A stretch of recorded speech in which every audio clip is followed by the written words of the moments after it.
All right, let's talk about one of the most intense, high-stakes procedures in all of medicine, emergency airway management. This isn't just a technical skill, it's a journey. It's about making life or death decisions in seconds, when every single move you make really, truly counts. So picture it. You're in the ER. Alarms are going off. Your patient is fighting for air, they're panicked, and you can see them failing right in front of you. What do? That first gut check, that first decision, well, it changes everything. It's not as simple as just, they can't breathe, so we put a tube in. Deciding to take over a person's breathing entirely is a massive step. It's a calculated call that really boils down to a few core critical reasons. So there are basically three big triggers.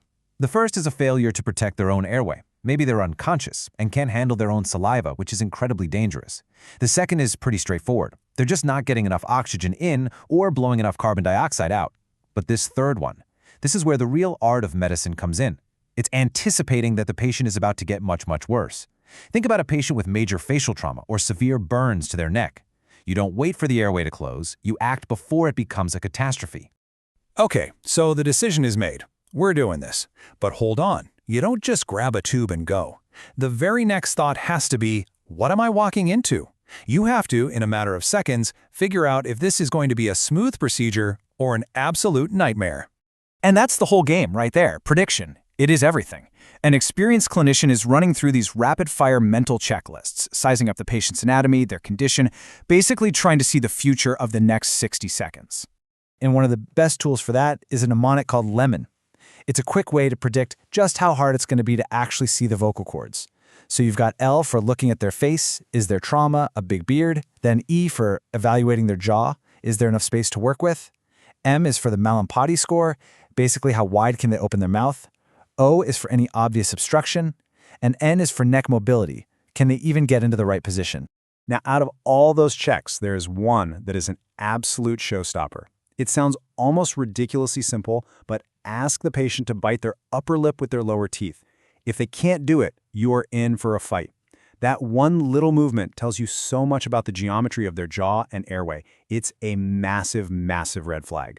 But what if you can't get the tube? Your plan B is the bag valve mask, the BVM, to manually pump air into their lungs. Well, you have to predict if that's going to be hard too. And for that, we have the MngMnt checklist. Think about it. Can you get a good mask seal on someone with a big beard? Is the patient obese, making it harder to move their chest? Are they older? Do they have no teeth, meaning their face just sort of collapses in? All these things can make your life-saving backup plan incredibly difficult.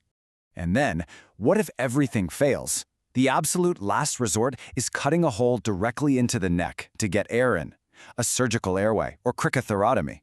The SMART checklist helps you prepare for even that. Has the patient had prior neck surgery? Is there a big mass or hematoma in the way? Has there been radiation to the area? It's all about thinking 10 steps ahead, even to the worst-case scenario. Okay, so you've done this lightning-fast assessment, you've weighed the risks, now you have to choose your path. And based on everything you just learned, you're going to head down one of three very different roads. And here are the two extremes. On one side, you have the crash airway. This is chaos. The patient is coding, they're unconscious, basically already dead. There's no time for drugs, you just go. On the complete other end of the spectrum is the difficult airway. The patient might be stable, but your Lemon and MngMnt assessments were flashing red lights all over the place. Here, you have to be slow, careful, and have plans B, C, and D ready to go. Now, if you're not in a crash situation and you haven't predicted a difficult airway, you do the standard of care, rapid sequence intubation, or RSI. This is the gold standard.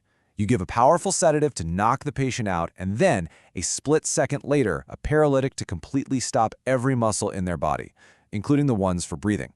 It sounds terrifying, but it creates the perfect, still conditions to place that breathing tube. But the second you push that paralytic, a clock starts ticking. And it ticks fast. Look at this. A healthy adult has maybe 8 minutes of oxygen left in their lungs. But your typical sick patient, they've only got about 5 minutes. And an obese patient, you're looking at less than 3 minutes before their oxygen levels crash. There is zero room for error. The pressure is immense.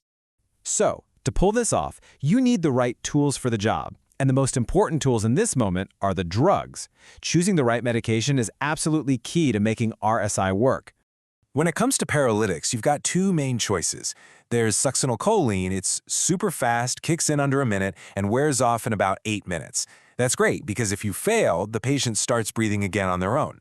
The downside, it has a ton of risks and reasons you can't use it.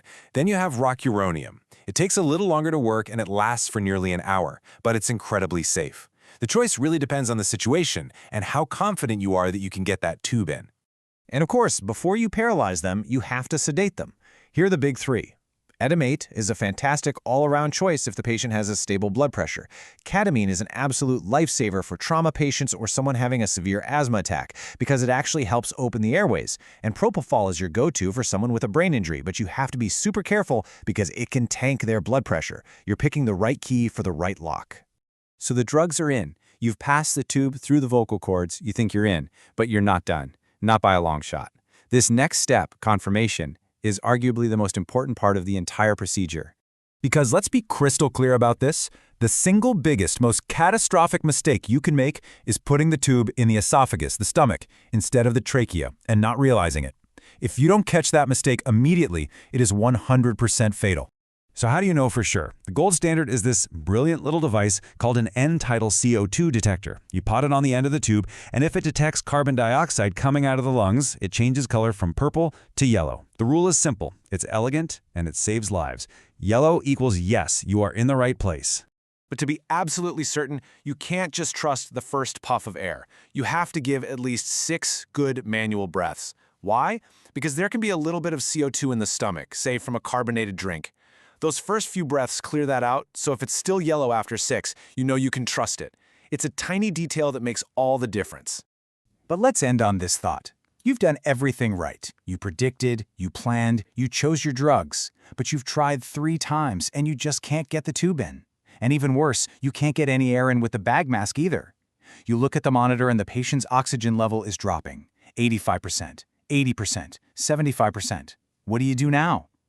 That is the moment of truth. That's when all the training and preparation comes down to one final terrifying decision.